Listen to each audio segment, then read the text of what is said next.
Thanks so much, everybody, for joining this webinar. A very good morning and a warm welcome to this discussion.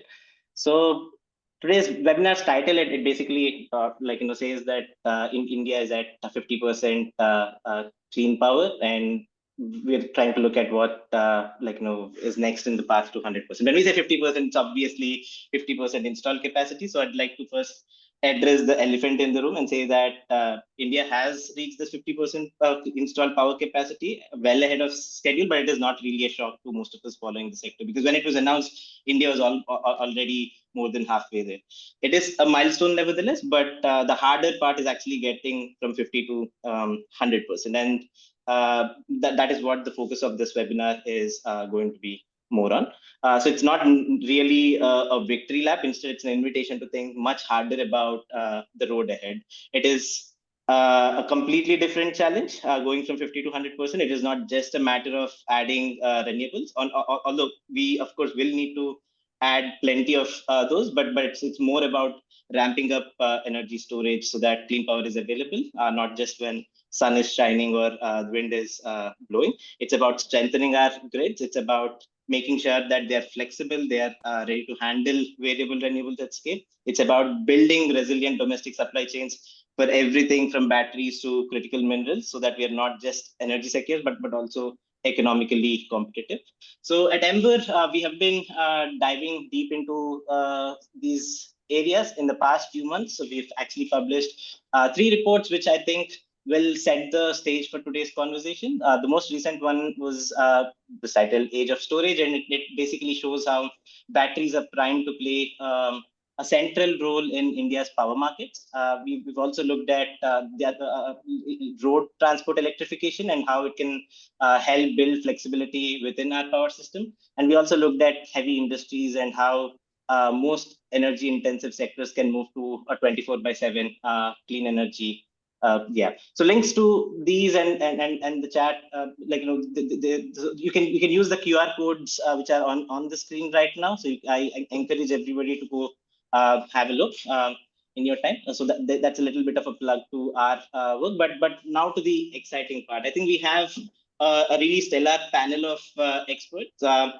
People who not only know these issues inside out, but aren't afraid to have a lively debate. So that was one of the things that we wanted to make sure while we are putting together this panel. So I expect we'll have diverse perspectives, and through that, I hope we can spark some fresh ideas and move the conversation forward. So so the next 1 hour, and so I think the purpose is to obviously move the conversation forward, but at the same time have some fun while we are at it. And I'll now like to kind of pass it on to Neshwin, who's going to moderate the panel discussion session and give a bit of an introduction, and then we'll have plenty of time towards the end to do a bit of a Q&A. So Neshwin, over to you. Thanks, Adi. Thanks for setting the context. So we plan to touch upon a few topics related to what needs to happen to sustain the growth that we've seen in renewables in India, right? So India has crossed a historical milestone, as Adi said, where we have clean power, which now accounts to more than half of the country's installed capacity. But as you all know, the journey to 100% is far from over. In fact, the challenging bit is only beginning, right? So achieving the next 50% will require far more than just building renewables. In fact, building more renewables will demand much higher grid flexibility and a much more resilient supply chain. So that's the purpose of our panel discussion today, to shed light on these issues. So today we are joined by an exceptional panel of experts who would share insights on what it would take to complete a transition to a much higher share of renewables. So first, let's talk about firm and dispatchable renewables, or FDREs as they're called. So this is the next generation of renewable energy projects. The aim of it is to change the way RE is procured by moving away from consuming renewables based electricity as and when it is available to consuming it on demand, right? So this is likely to be an important part of the whole clean energy puzzle. And And this capability will basically ensure that we have the necessary flexibility with more and more renewables coming in. So on that note, I'm pleased to invite Swasti. Swasti is a senior policy advisor at IISD's India program. Swasti will speak about India's around-the-clock renewable goals, the FDRE progress, the bottlenecks holding us back, and possibly the regulatory measures needed to address these issues. Swasti, over to you.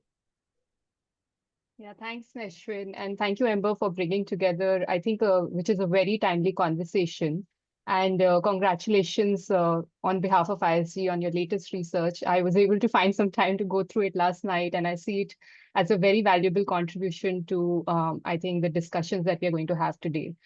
I think as Neshwin and Aditya both mentioned, we all know that last month India achieved an important milestone. 50% of our installed capacity now comes from non-fossil fuel sources. And unlike many emerging economies, we've done this 5 years ahead of the 2030 goal, which is, I think, an extraordinary feat. The achievement of this milestone is an important tipping point, and I wanted to flag this right up front. Because I think this is going to be a very important tipping point, especially to reflect and further reform our energy mix. Now, in my opinion, this tipping point is also important for the country since we are now seeing, as Neshwin also touched upon, firm and dispatchable renewable energy projects or FDRE, especially with merchant-based components, as also shown by Ember's latest work, become bankable, rather than just pure theoretical constructs, which is something that I think the whole industry was sort of working on for the last half a decade. And, we've sort of moved on from that. And for my interventions today, I wanted to begin with taking a quick stock of what's been happening on the policy side for FDRE, and then follow it up with some outstanding challenges as we think of moving forward towards what the theme of today's discussion is, which is 24/7 clean and renewable electricity grid. And finally, close with some suggestions from, I think, what we work a lot at IISD in terms of the way forward. So to begin with, on the policy front, over the last 3 years, as we probably all know, the central government regulators and implementing agencies have issued multiple policy measures that explicitly aim to turn intermittent wind and solar into firm and dispatchable power, mostly by pairing RE with energy storage and by enabling market products for green energy. Ministry of Power and MNRE both have issued guidelines and bidding frameworks for competitive procurement of RE plus storage and RTC supply. And renewable energy implementing agencies, which is mainly SECI, NTPC, SJVN, and NHPC at the central government level, have been running large renewable RE plus storage auctions. Now, these are innovations that are leading to new market structures.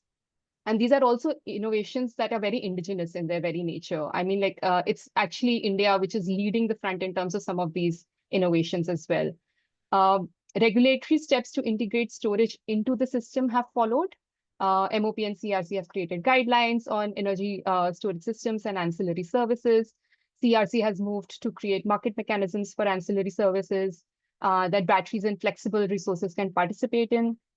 These moves are essential to give storage multiple revenue streams beyond energy-only sales. And I think these are, again, very important policy frameworks that at least set the theoretical framework for some of these business models to emerge. There are also demand-side market instruments.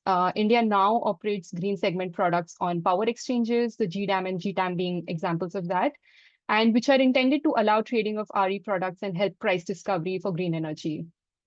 However, volumes and liquidity in those green market segments remain low and volatile, limiting their ability to deliver consistent merchant revenues. Interestingly, this is also something that has worked for merchant best, which we'll get to, I think, in the later part of the discussion. But broadly, these remain thin and volatile. Finally, important incentives have been used to lower costs and risks. Transmission charge waivers and VGF for standalone storage have also been extended to support RE plus storage deployment and important near-term support to improve project economics, the way we see it. Now, I wanted to talk very quickly about three key success and practical wins to date, the way I sort of interpret the entire ecosystem right now. One is, I think, just upfront. One thing that we can sort of pat our backs on is large-scale procurement is happening, despite all the challenges, which I'll get to in a minute.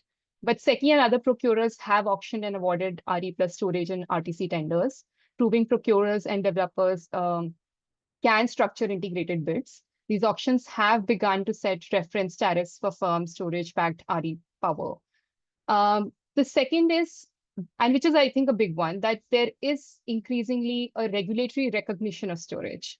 MOP, MNRE, as I mentioned, have issued guidelines. CERC has moved to opening ancillary markets and defining procurement processes that have put storage squarely into the power system rather than treating it as an add-on.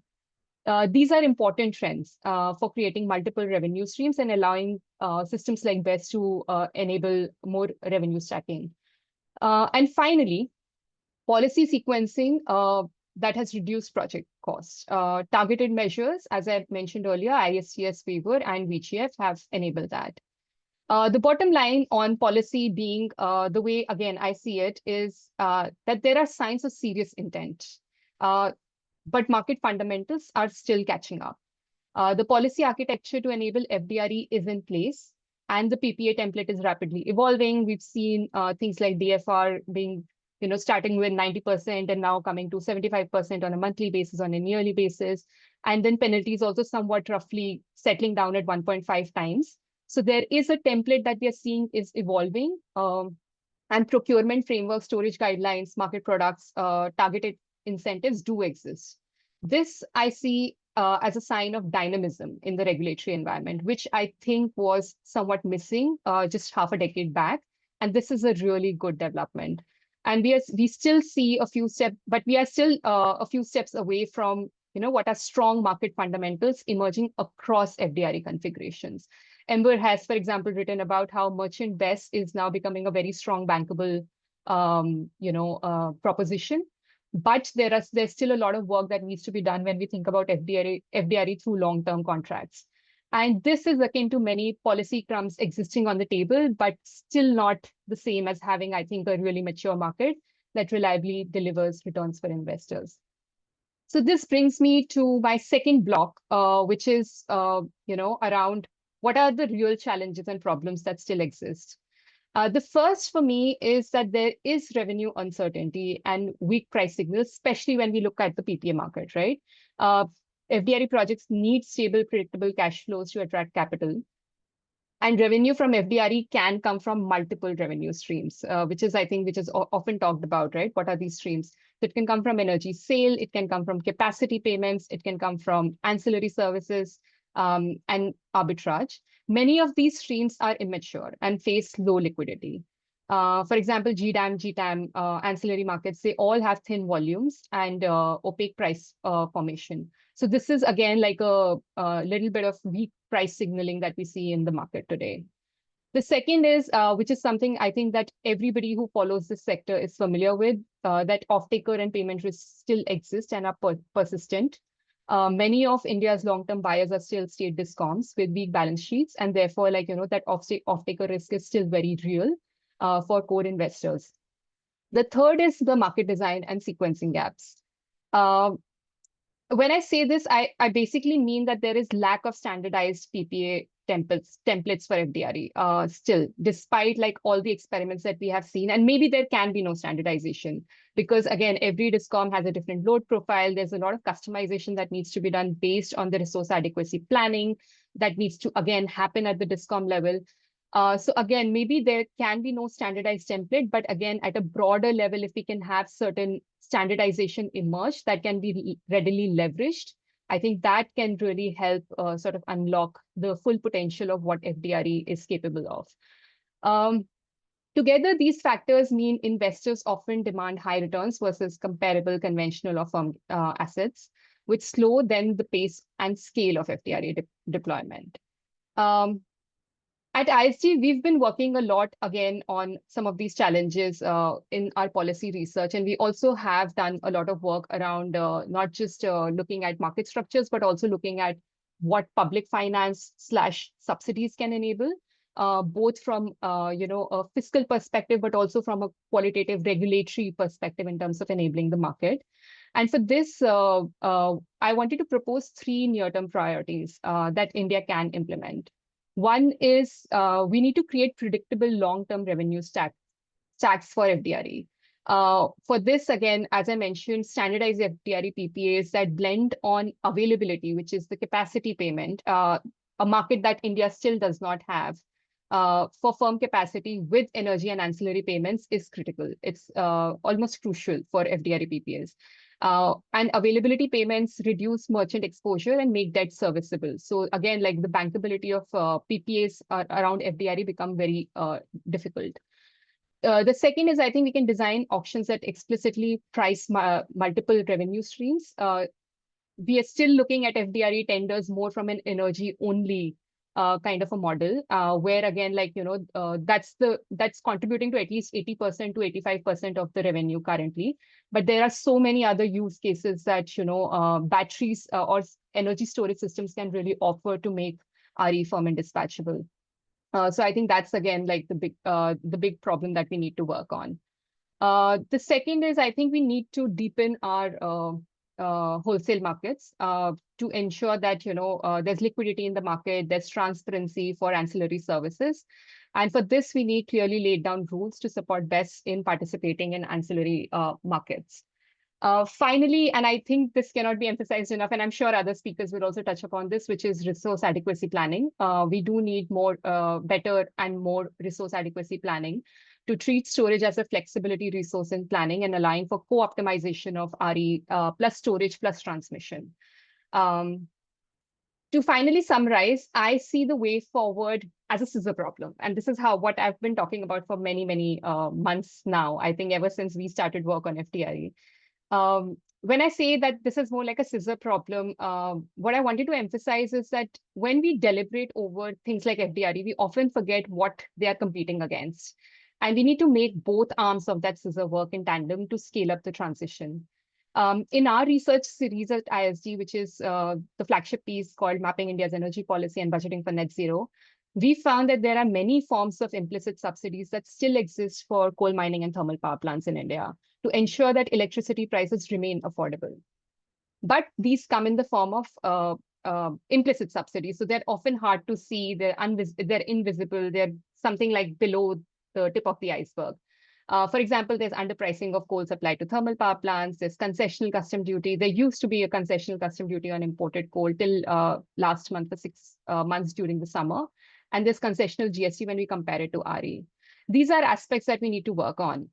And further still, largely our thermal fleet is not subject to integrated cost-benefit analysis, a framework where many of the social and environmental costs are socialized to assess where public finance is most effective to reach the desired policy goal.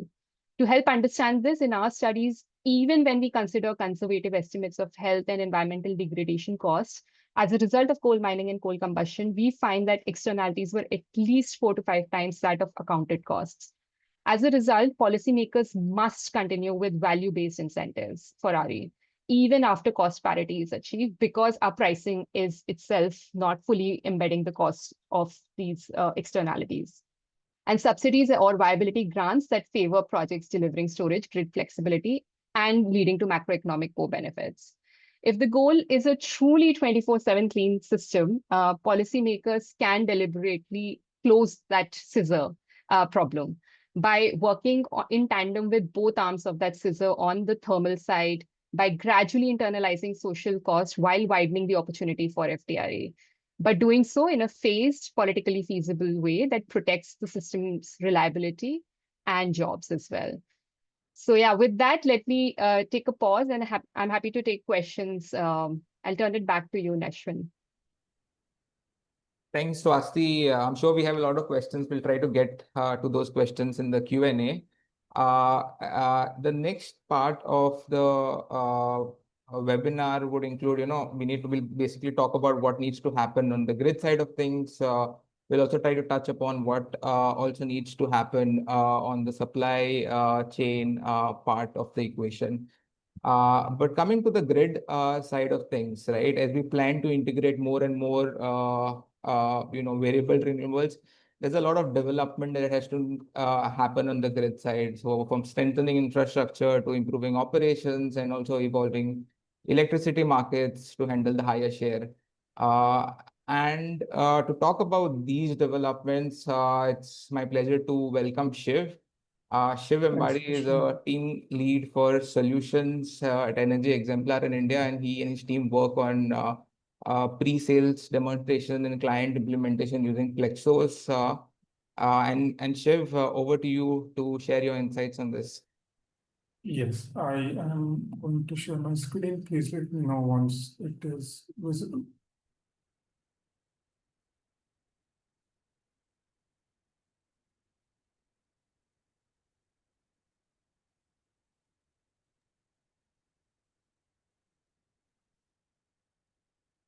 Can you see my screen, Neshwin? I can see your screen, but I think the notes are also visible. Can you go to the full screen? Okay. Let me stop sharing.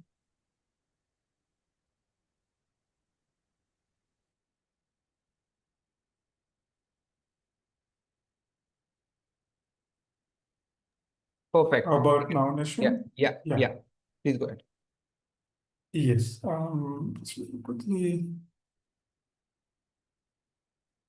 You.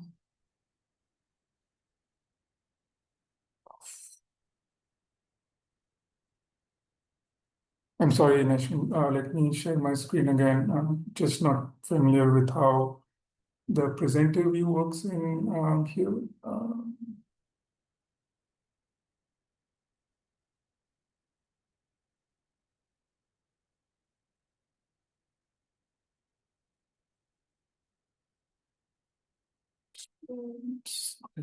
I think I'm going to go ahead anyways. So I did get a cue from Neshwin that the audience to the webinar is a mix of technical, non-technical. So while the slides lean a little bit more technical, I'm going to speak about the flexibility needs in a power grid in India, which will keep on seeing more and more renewables in a more general sense.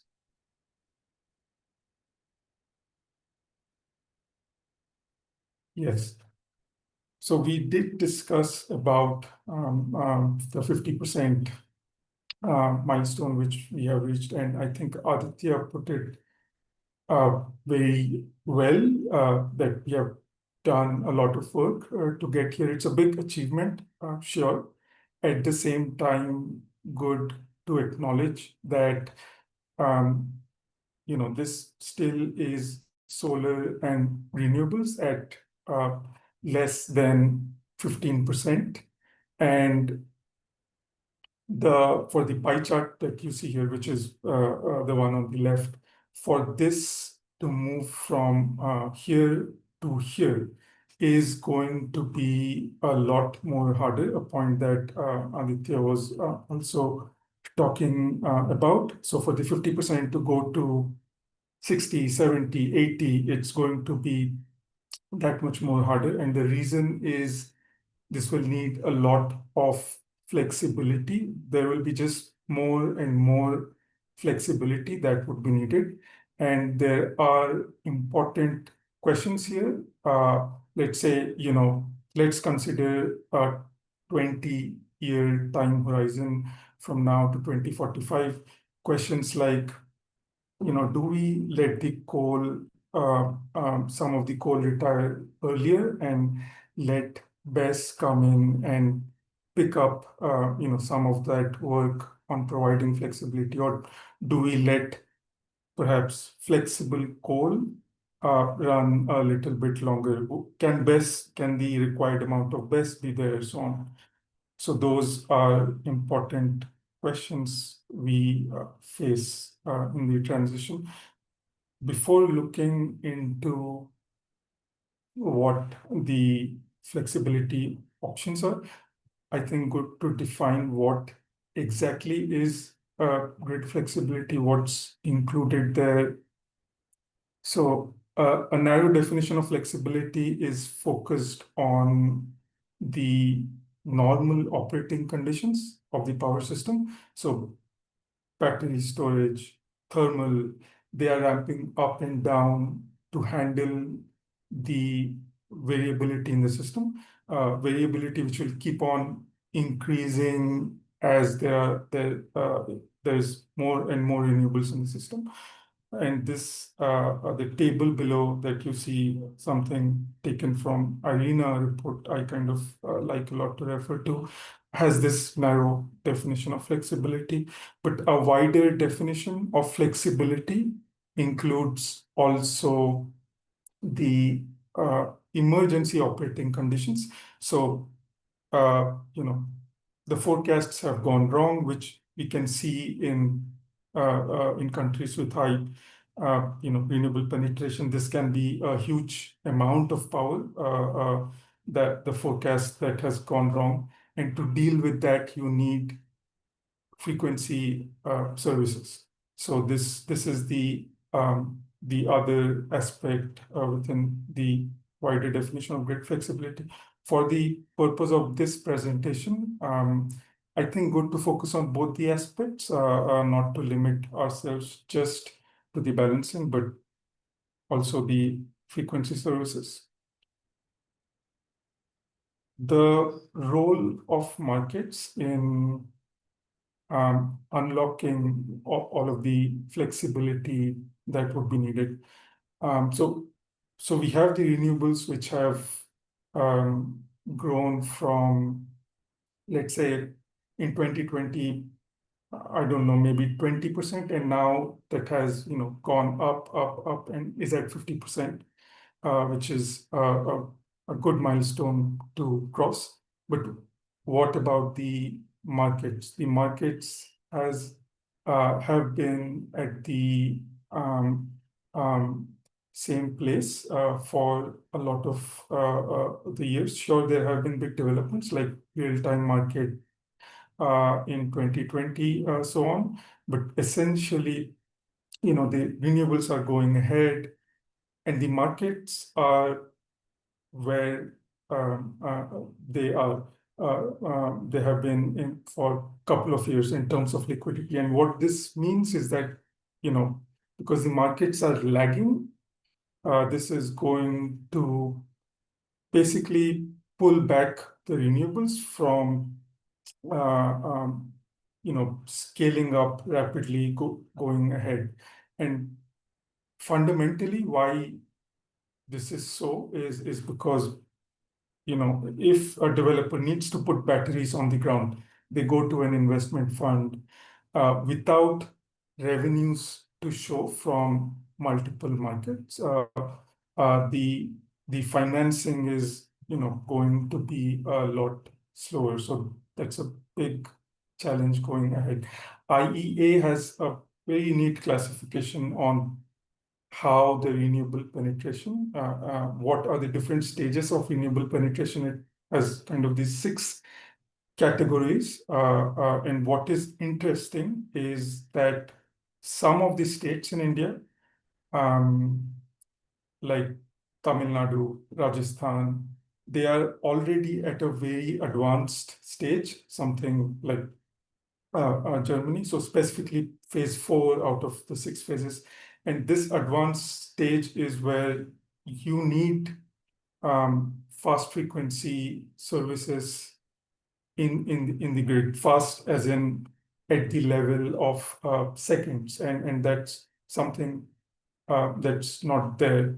And this is a challenge. And that's why we are seeing things like in these REH states, we are seeing things like the high curtailment as high as 10, 15, 20%.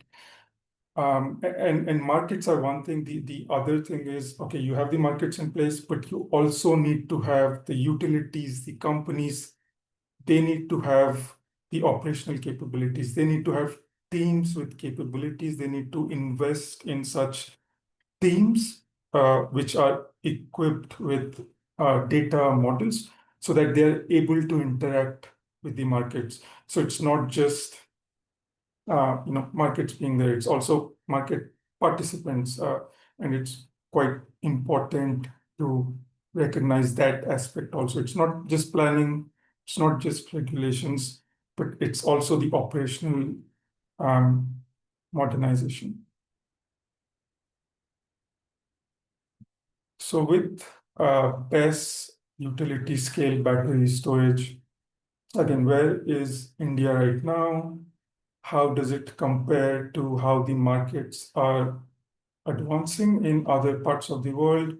If you see this chart below, China is a bit off of the scale here. This is not to scale, otherwise the China bubble would be somewhere way up. But we can compare with something, perhaps, let's say UK, much smaller country with, less than 1/5 of India's generation capacity. They have 7.5 gigawatt hours of battery storage. India has quite a modest battery storage at the moment. And if you look at these markets like UK, Australia, major source of revenue, which is helping them in this rapid scaling and market development, is actually the fast frequency services. That's what it gives, like highly lucrative initial revenues, which then developers kind of rush in and put those assets on the ground. So something not there in India. Here the case is a little bit opposite. The focus is on energy arbitrage first. Even if you look at that, and Ember, credit to Ember, seeing some recent posts on highlighting how the volatility in the markets have been substantially going up, and batteries, they practically eat this volatility for breakfast. But again, the low liquidity in the markets in India, that poses a problem. So even for targeting the energy arbitrage part of the revenue stack, revenue stream, that is a problem.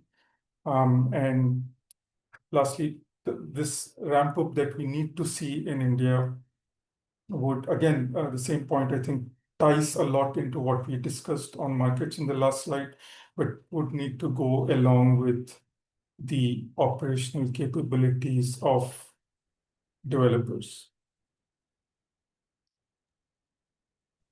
So this is the last slide I have.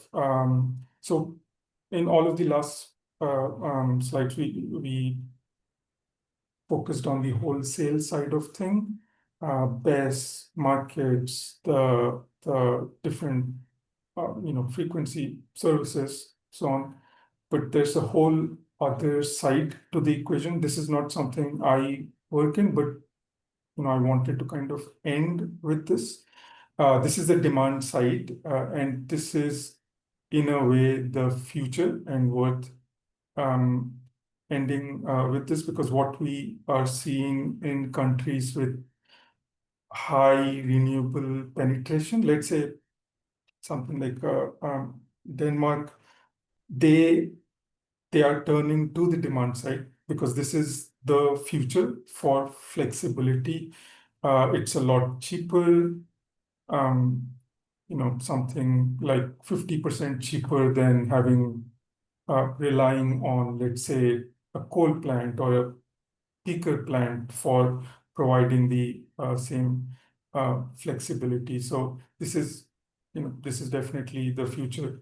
And there are obviously a lot of questions here. If we consider this in India's context, we have things like PPPs, but how do you enable these virtual power plants? There's also a lot of technology that goes around it, the control centers, the platforms, and so on.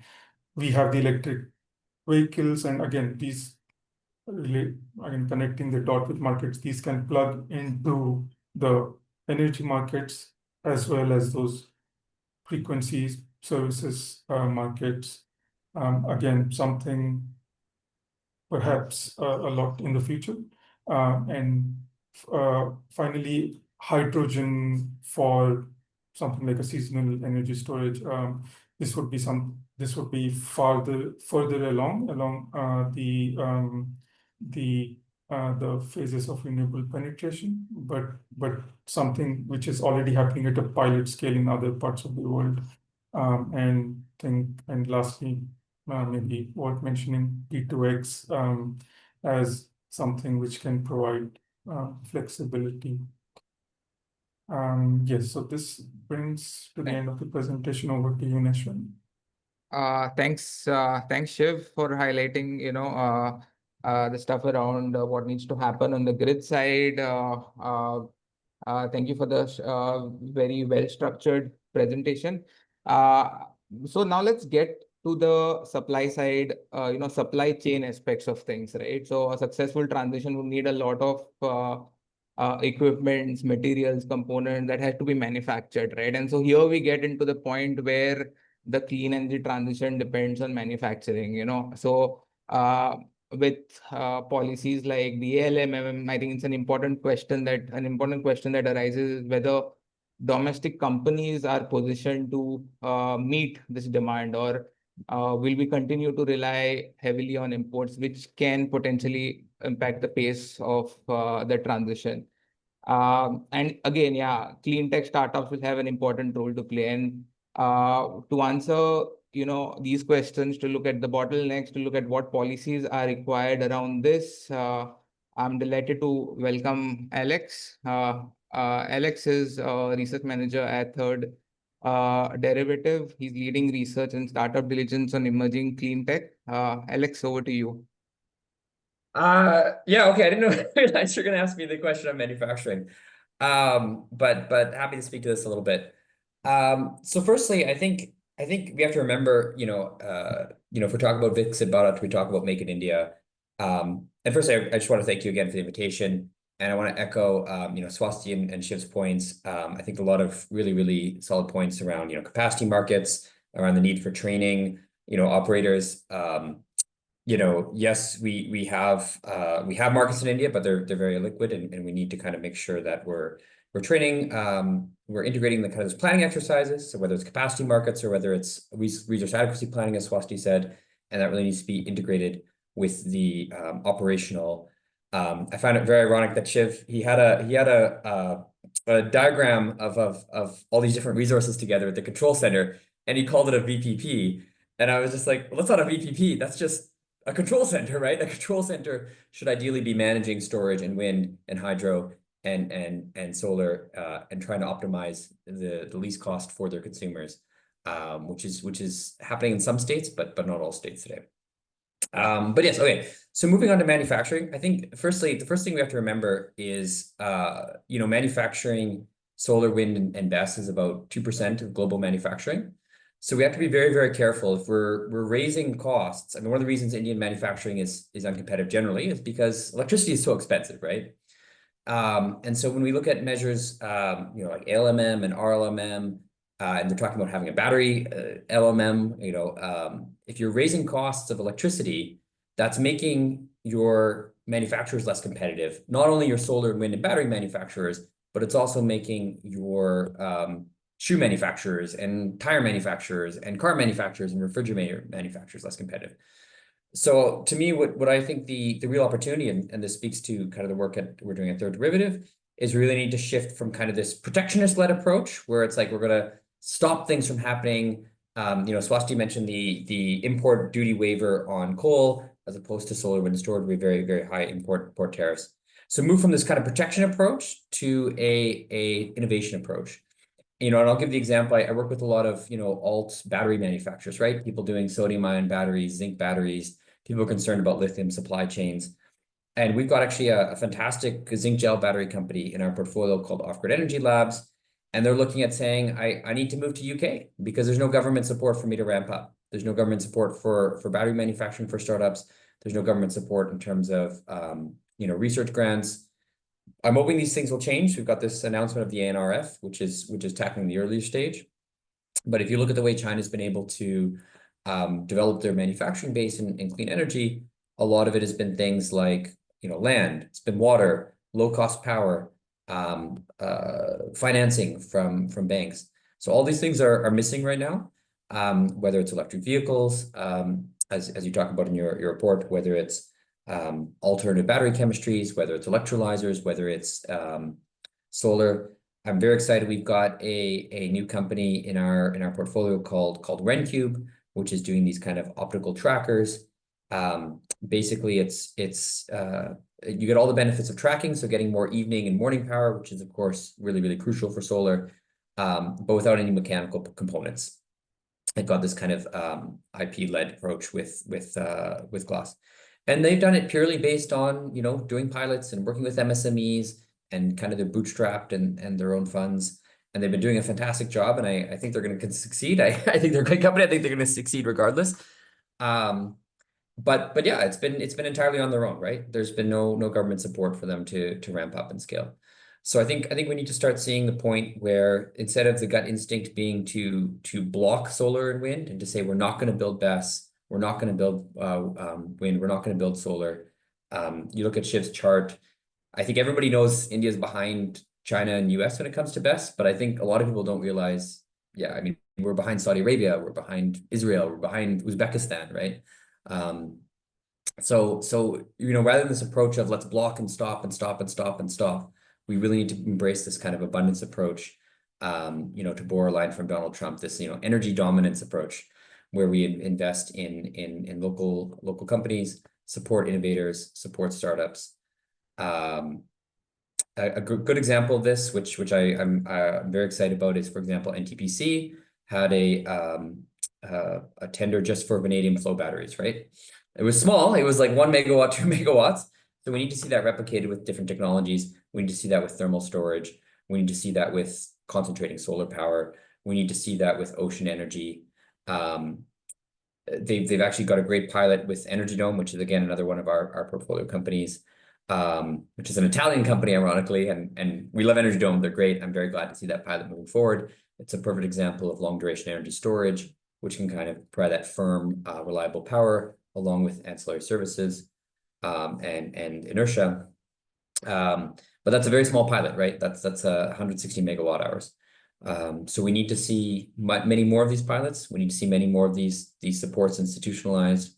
We need to see a lot more, whether it's at the research level in terms of helping professors and innovators come up with the technology, and also at the commercialization level, working with REIs to develop these pilots and to develop these next generation of projects.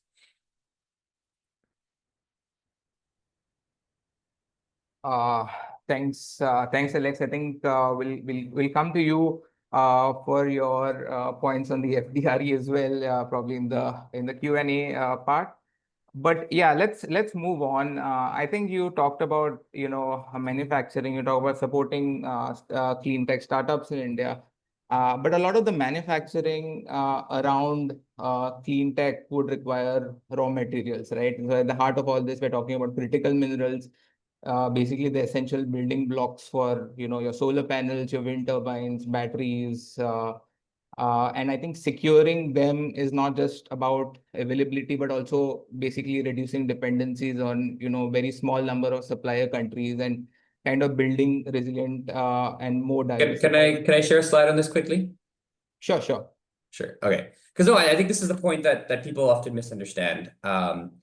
Like when the whole point of renewable energy is that's renewable, right? When you import coal or oil or natural gas, you burn it, right? And then next year you have to import it again. So it's inherently not energy secure.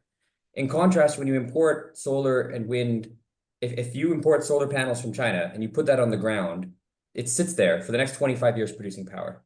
So if the concern is energy security, I think absolutely we need to talk about inverters, smart inverters, those can be controlled remotely. We need to talk about gearboxes in wind turbines because the gearboxes are kind of the intelligence. But the actual panels themselves, are done. The actual turbines themselves are done. And I was just speaking with someone in MNRE, and they asked me this question. You know, you've seen the subsidies for coal imports in the last 4 years under the Section 11, where the government has basically said you have to import coal, and it's been, you know, there's been this import tariff waiver. The amount of money India spent on coal in the last imported coal in the last 4 years, and this is thermal coal, so this is excluding like coking coal for steel. India could have built 930 gigawatts of solar, so 9 times current installations. So I don't think when people talk about energy security and imports, you have to say, what are you displacing? What else is it? So this is energy, India's imports. So the blue is gas, the red is coal, the yellow is solar, and the green is batteries. So yeah, I mean, I'm all for supporting manufacturing, but you know, we need to talk about energy security. We need to talk about how do we reduce energy imports overall, rather than fixating on solar and wind. This chart on the left here is basically 1 crore of solar imports can displace kind of 50 gigawatt hours of energy, whereas 1 crore of coal imports is about 2 gigawatt hours of energy. So basically, if you take that money spent on coal imports and spend it on solar imports and storage imports, you'd be much more energy secure. So yeah, so to me, I think we need to shift this conversation. If we want to talk about energy security, we should be importing more solar and wind and batteries, not less. If you want to talk about next generation technologies and innovation and becoming a leader, absolutely. Let's invest in innovation. Let's support manufacturers. Let's have low interest loans. Let's have land. Let's have lower cost electricity. But I think we need to shift away from this demonization where we're so concerned about solar imports and battery imports, and it means that we're increasing oil and gas and coal imports. We should be trying to reduce the overall level of imports rather than singling out individual technologies. Thanks, Alex. Yeah, I think you made a very good point. But at the same time, you know, with the focus on manufacturing, you know, the import of certain critical minerals would be kind of important, right? And then I think So what critical minerals are you talking about? What critical minerals are in solar panels? The batteries are all LFP. There's no cobalt. Yeah, basically, I'm talking about, you know, say if we were to, you know, talk about manufacturing of batteries in India, right? Going up the supply chain, we'll probably be talking about, so, and if we are importing from very select few suppliers in different countries. So, I mean, basically, so No, but this is what I'm saying. No, I think that's what I'm saying. We need to stop talking in abstract terms. Let's talk about batteries. LFP batteries. It's lithium, it's iron, it's phosphate. None of these are critical minerals. Lithium you can get from Australia, Chile, Canada, etc. So I think, you know, if we're talking about rare earths and we're talking about wind and do we need a strategic rare earth reserves? Do we need to invest in upstream processing of rare earths for these magnets and wind turbines? Sure, but I think we need to be very careful when we just kind of generically say critical minerals. What exactly are we concerned about? Do we need ONGC to be investing in copper mines and lithium mines in Chile? Maybe. I'm not opposed to that. I'm not saying we shouldn't be thinking strategically about how to address these minerals, but I think we need to be very, very careful when we use it as an excuse to slow the transition. Yeah, so I think this is a good context for Alekhya to come in. Alekhya, I welcome you to the discussion. Alekhya is the director at the Energy and Resources Institute, TERI. So Alekhya, over to you to share your insights on, you know, maybe touch upon what Alex has said on our, you know, current dependencies. How do we need to think about critical minerals going forward? Yeah, thanks, Neshwin. I think I have many facts. I think what Alex has talked about, you know, regarding this. Of course, one of the important aspects is touched upon what are the critical minerals, because we always talked about the supply chain issues. And so first of all, we need to understand, you know, of course, we have, you know, the large, you know, we have achieved 50% of RE capacity target very recently. But you know, what need to understand is, you know, what is our demand is growing on the supply side as well as on the demand side. yeah, and of course, the TERI study for 2050, of course, we talked about, close to 1,500 gigawatt of solar panels, that solar PV that will come. So essentially, of course, and also the storage of 1,100 gigawatt hour of type of storage that is required by 2050, and of course 2070 it will be more. So need to understand like what currently what we are basically talking about this the battery energy storage system, and particularly the lithium batteries. What I think what Alex was trying to talk about, of course, we are going for LFPs or those kind of batteries. Of course, there are critical minerals like lithium, or so the cobalt itself are very high risk if you see the demand supply outlook for the critical minerals like lithium and cobalt. So I think that is where if you see the current strategy, the National Critical Mineral Mission that has been launched by Government of India, but again, if you see that the policy what the Government of India is already coming out, there are a lot of gaps. I think what we could analyze. One is, of course, we don't have this long-term demand planning for the critical minerals that we need to achieve the India's energy transition. And if you practically seeing, of course, in the NCMM, they have talked about 1,200 plus exploration projects. But if you see the current the rate of exploration that we are having in the country, is very poor, and if we can say like only 50% of the geology has been mapped so far. So it is like how we have to accelerate the mining process. We have to accelerate the explorations also, and then of course we have to create the strategy. It is not like India and China. We are depending on the one country. So I think we have to diversify the global mineral partnerships. That is one areas we have to look into. And we also, need to incentivize if you talk about the refining capacity of the country, and I think we have very least, investment that is there, and which is very important if you talk about this battery storage or lithium and other critical minerals. So I think that is where we need to have substantial incentivization that is required, to create this kind of the refining infrastructure in the country. So I have a couple of points, Neshwin, and to talk about how India can do, if we want to achieve or secure this the critical minerals or the supply chain issues that we have. One is, we need to shift our focus from just mines to the whole mineral value chain. What I mean for is, creating a kind of a mineral processing clusters like we have the SEZ, with a focus of lithium hydroxide or rare earth separations or battery grade graphite, for an example. As I told, we don't have the refining capacity, even though we may have the availability of the critical minerals which may be used in the batteries, but we don't have this, the battery grade kind of a material available. And so we have to create that infrastructure, number one. Number two, build the recycling as India's own mineral resource. I think that is something. If you see the National Critical Mineral Mission, there is very least focused given on these recycling aspects. I think when you're talking about this battery storage or this kind of a projects, we should mandate at least 10 to 20% of the recycling content in the battery supply chain that has to take into account, and also need to fast track the EPR responsibility with the reverse logistic zones and all. So that is number two. Number three is, we have to also invest substantially on the material innovations. I think that is we are lacking, corpus with the DST, the Department of Science and Technology, some kind of a national, substitution innovation mission can be launched. I think that is something we can work on, and next gen materials like the precision blue or the sodium ion, those kind of technologies can be promoted there. And also India's need to create a global mineral shopping basket, and not a single partner, as I told. There are multiple countries. Of course, Kabul has already taken certain leaps, but I would say they have to accelerate their partnerships, basically through consortium or select other countries. And then, which is one of the points that we try to say to the government is, you have to develop the critical mineral strategy, and which will be combined with the clean tech manufacturing zone.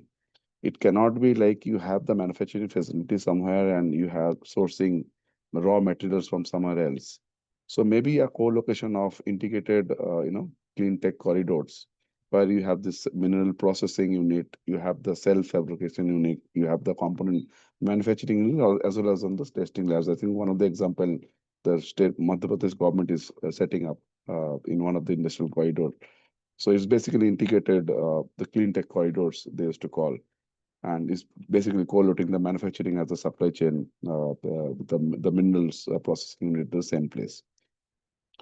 The other element, of course, what we could see is the ESG, of course, mandate ESG reporting for all critical mineral activities. Of course, it will again the setting up the kind of a global traceability standards for the critical minerals, particularly in the batteries ecosystem. That is very important. So concluding my remarks, so with some kind of a short-term, medium-term, and long-term strategies for the country. Of course, in the short term, maybe down the line 5 years or 7 years, long-term offtake agreements with mineral-rich countries, strategic top stockpiles, of course, with five, maybe 3 to 4 high-risk minerals like lithium, cobalt, and others. Incentivize the private sector exploration. I think that is something missing in the existing the National Critical Mineral Mission that Government of India launched. And of course, if you talk about the medium-term strategy, like for next 10 years or 15 years, the domestic refining capacity that has to increase, recycling hubs has to be established, and of course, this material substitution I'm talking about for the next-gen materials. And of course, the long-term strategy for 2050 or 2060, of course, it could be the domestic mines, the overseas uptake, and the circular economy that will also come into place. And of course, they integrate the critical mineral governance into energy, trade, and national security policies. I think that is something to give the holistic picture of the country. So yeah, so Neshwin, so I think that is it from my end, how India can strategize the critical minerals through partnerships, the consortium, and of course, the creating the local and domestic value chain. Over to you. Thanks, thanks, Alekhya. So now I think we'll go to a few of the questions that the attendees have asked. I think the first question that I've seen was around FDREs. Yeah, broadly, I mean, the question was why most of the FDRE tenders are being cancelled. So I just want to, link that to another another question around, Swasti, you spoke about a lot of the supply side issues, talked about developers and so on. So I just wanted to understand from you, and maybe Alex can come in, and maybe Alekhya, you also can come in here. What do you see as a problem on the demand side? Do you think there is a lot of demand for such type of projects, FDREs, considering things around the demand fulfillment ratio, around its comparison with coal? And do you see that are there any issues related to the attractiveness of FDREs with discoms and other buyers? So Swasti, you can maybe take that, and maybe Alex, you can also come in there. Sure, thanks, Neshwin. I'll try and attempt it. I think it's a brilliant question. I think this is the question we ask often ourselves as researchers, that what is the root cause of so many FDRE tenders being cancelled? And I think the answer is not a simple one. There are multiple reasons why, discoms have sort of backtracked on some of the tenders that they had earlier sort of expressed interest in participating in and being an off-taker of. For example, just the SECI sort of tender with which was done in sort of discussion with the Delhi discoms comes to my mind, where there was a lot of discussion with Delhi discoms in terms of understanding what the load profile is, what is the demand requirement, what is a good DFR to put in the tender that then suits the requirements of the discoms. And this was done as a very transparent conversational process from what I'm aware of. But despite that, when the tender came out and the awards were given, the tariff was pretty competitive, right? And at the range of 4.5 when we compare it with new thermal. Despite that, some of the discoms have gone back and sort of backtracked on some of those, commitments. and they've gone elsewhere to sort of look for, alternatives. So I think that raises a question as to what is like, the challenge with this for discoms in terms of just then like signing up for some of these PPAs. So I think it's an important question, and the way we have sort of unpacked this, I see the answer as a twofold answer. One is the real problem of I think the lack of a full-blown resource adequacy planning, right, which you were talking about, right? Like again, like Delhi is one of the better examples here, but there are many states and many discoms which are still at early stages in terms of that adequacy planning, and there's very little understanding of the multiple use cases that BESS can offer, or largely FDRE and the storage component within that can offer. So there is a perception that FDRE tenders are on the expensive side, and there's also this perception that cost might come down in the future. So I think that's one part of the problem where, again, like that's more perception based, I would say, than actual real cost economics. And then I think there is a larger concern where, in case like there's a DFR, but then there are penalties, and developers are also optimizing for those penalties while bidding for tariffs. So that then raises a concern for discoms, where discoms may have to then go into the wholesale market and buy electricity during peak demands in case the developer has already optimized for that penalties and is ready to pay for it. So I think there's a little bit of concern from discom side where they feel that if even despite like the DFR commitment, there might be a stage where, they might not be able to fulfill that demand during peak hours. So I think it comes from both these sort of, sides of the coin.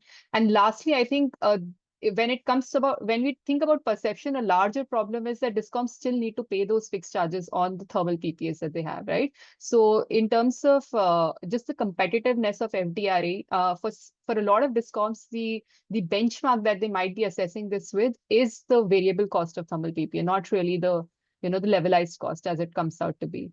Because at that level, we can almost argue that FDRE tenders in India today are near competitive to new thermal PPAs, at least, and even to a large extent, a lot of like the old thermal PPAs. But I don't think that's how it's being pitted against. It's being pitted against with like the variable charges of old thermal PPAs, which are much lower.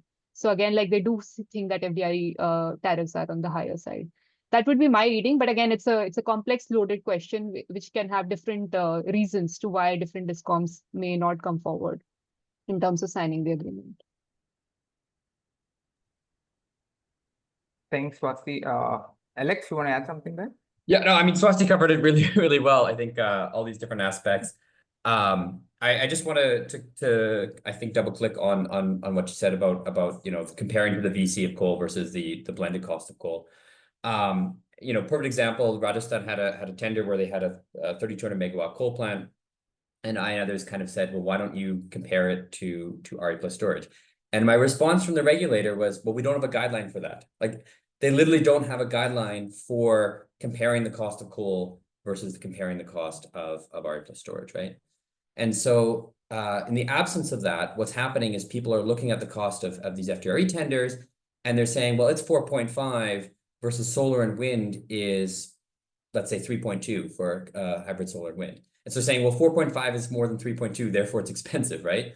But that's not the fair comparison. The fair comparison is the fixed cost plus the variable cost of coal, right? And so internationally, where you have capacity markets, you tend to have what's called technology neutral capacity markets, where not just energy storage, but demand response, as I think Shiv talked about as well, right?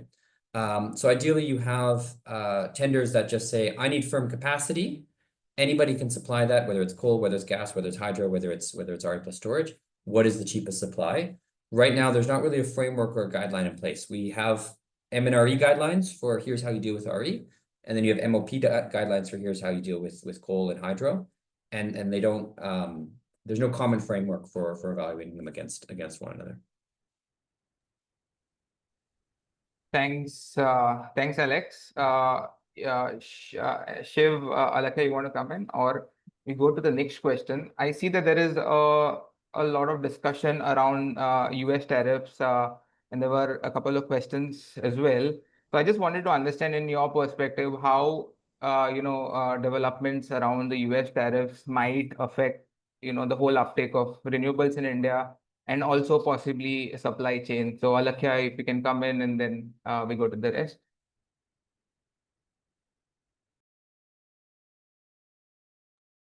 Yeah, Neshwin, I think, particularly, if you see this, that one of the analysis that we have done for solar PV per se, I think it will actually give us the opportunity to,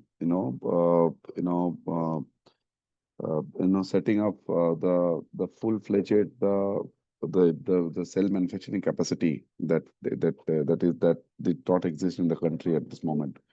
I think it is a high time for the country. What we feel, we can set up dedicated corridors for the clean tech, particularly in the solar PV supply chain that we are talking about. And we have been, the India is also in discussion with a couple of other the countries to address, how, we're imposing the import duty for China and how can sourcing different materials for the other countries. I think that is one of the, I think it will give us actually the opportunity there. If you see Mr. Kant has posted a couple of days before, it's once in a lifetime opportunity for the country for setting up these manufacturing hubs, particularly in the solar PV value chain.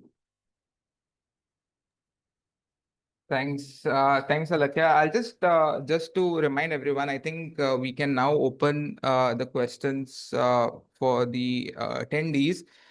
Do raise your hand if there's a question you would like to ask the panelist.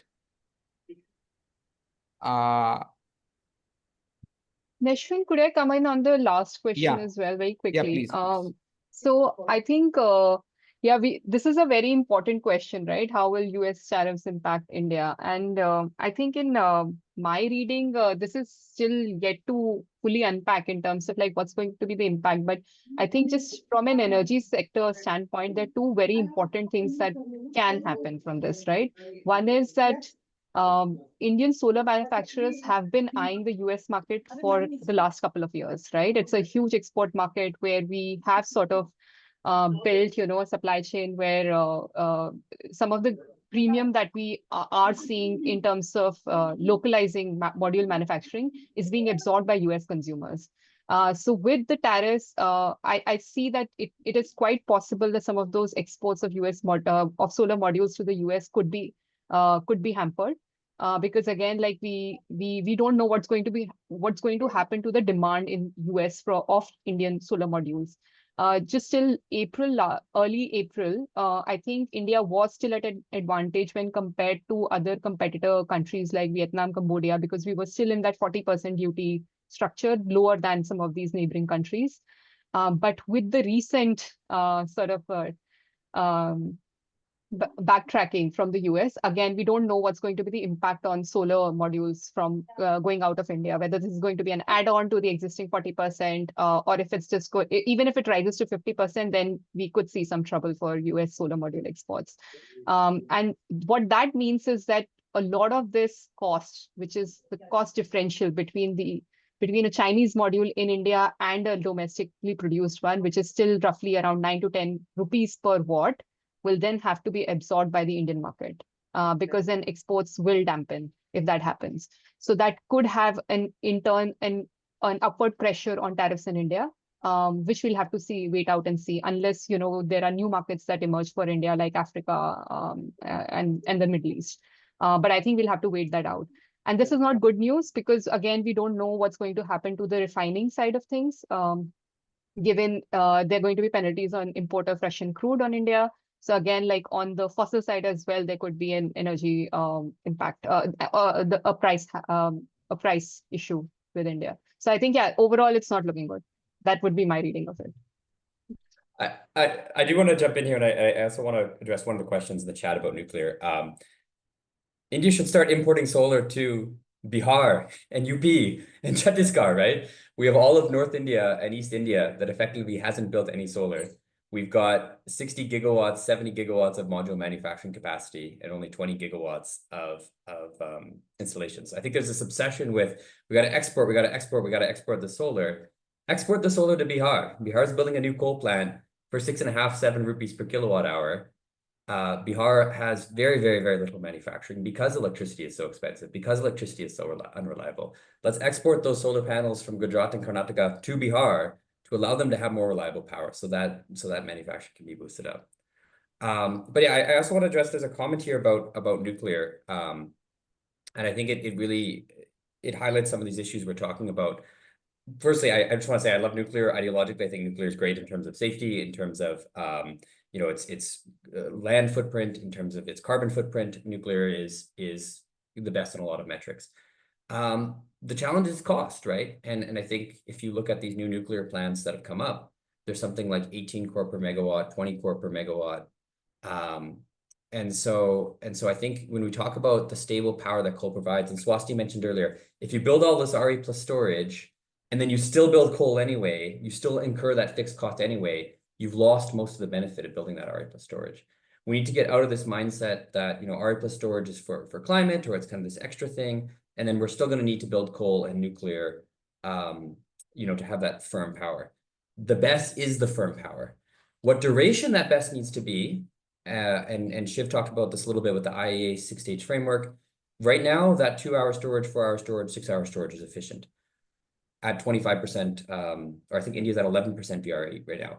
Once we get to 50%, 75%, 90% VRE, then we need 10-hour storage. Then we need 24-hour storage. Maybe we even need 48-hour, 100-hour storage. And that's where we need to be investing today in these long-duration energy storage technologies so that they're ready for 2035, 2040. But we need to get out of this mindset that BESS is just for energy arbitrage, or BESS is just for climate, or BESS is just for fun. BESS is the firm power. BESS is replacing the coal plant. It is replacing the nuclear plant. It is replacing the gas plant. That's why we're building the BESS. It is to provide that firm capacity that we need to have, you know, reliable power. So yes, I just want to address that question about nuclear there. Thanks, Alex. I think we have basically crossed the time limit. But yeah, I would like to thank all our panelists, Swasti, Shiv, Alex, Alekhya, for their insights, and thank you all for joining. We really had a good conversation. I really enjoyed it. But I think this conversation needs to keep going. We need to get into, you know, some of the details that we discussed here, you know, get into more of the details. But yeah, I think we should keep the conversation going, and I would like to thank all the attendees as well for, you know, spending time and listening to what we had to say. And yeah, thank you, and have a great day, everyone. Thanks everyone. Thanks, Neshwin. Thanks, Neshwin.